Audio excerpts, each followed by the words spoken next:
Hello and welcome to Frank's School. It's the second video today, but I'm not over there showing my books. What I want to do is sum up what I've done over the last, 10 days or so with my books. Summing up Frank's books, but these are not just all my books. These are the books that I feel are in some way related to decentralism. And I made it as a playlist, so you can go to a playlist and go right down through walk through my library if you wish. Maybe I should back up and remind you that I started giving a context for Wedge's paradigm. Then I gave Wedge's paradigm. Then I read through the Decentralist manifesto. And when I got to the end of that, I decided I would show some of the books that influenced me in writing that and then have influenced me since. I probably could show you the bibliography. Maybe I should someday show you the bibliography that I wrote, and then you'd see even more. But anyway, here's how I organized it.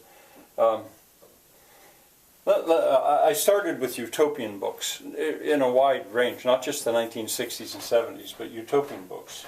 And then the next day I showed more utopian books.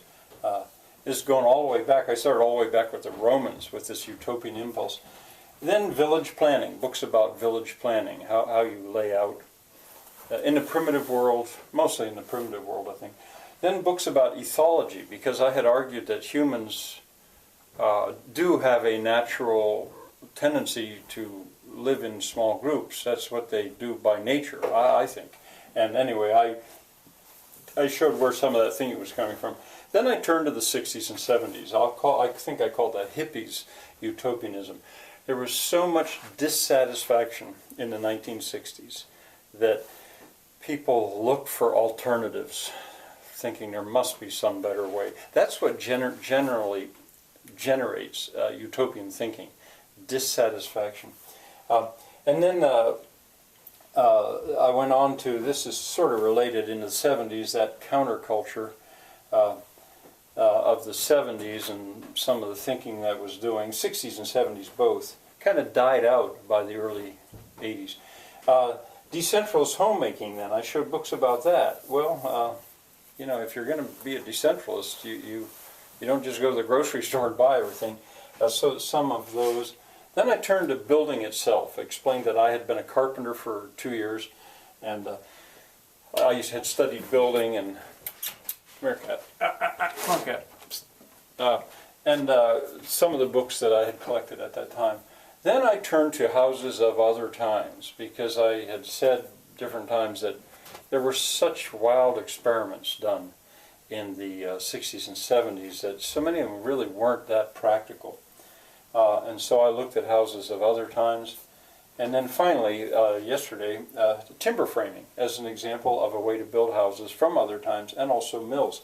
And by the time we get to this, it's going to begin to fit in to this trip that I'm about to take. The first video each day was about German grammar. And I'm polishing my own German grammar up, and I'm teaching it as well.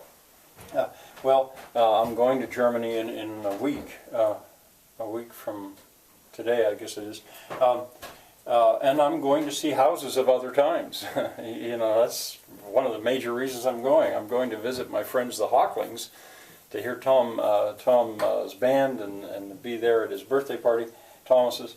And I'm also going to see timber framing, because I think that's an example of a very a very ecological kind of building, and other things as well. And mills. Specifically one of the places we're going to is the International Museum of Watermills and Windmills in Gifhorn, Germany. So my trip, I planned this so that a lot of it so that you could understand why am I going on this trip? Why would I pick a trip like this? All right. Now, tomorrow, at this slot in the second one, I want to talk about activism in a way, or inactivism. So you accept decentralism. What do? Read books about it, and dream about it, and fantasize. What can you actually do? Especially if you don't have any money and you don't have any land. you're stuck in a city. I want to talk about that some tomorrow. But that'll do for today. There's about you. You won't see more of my books for a while. Bye for now.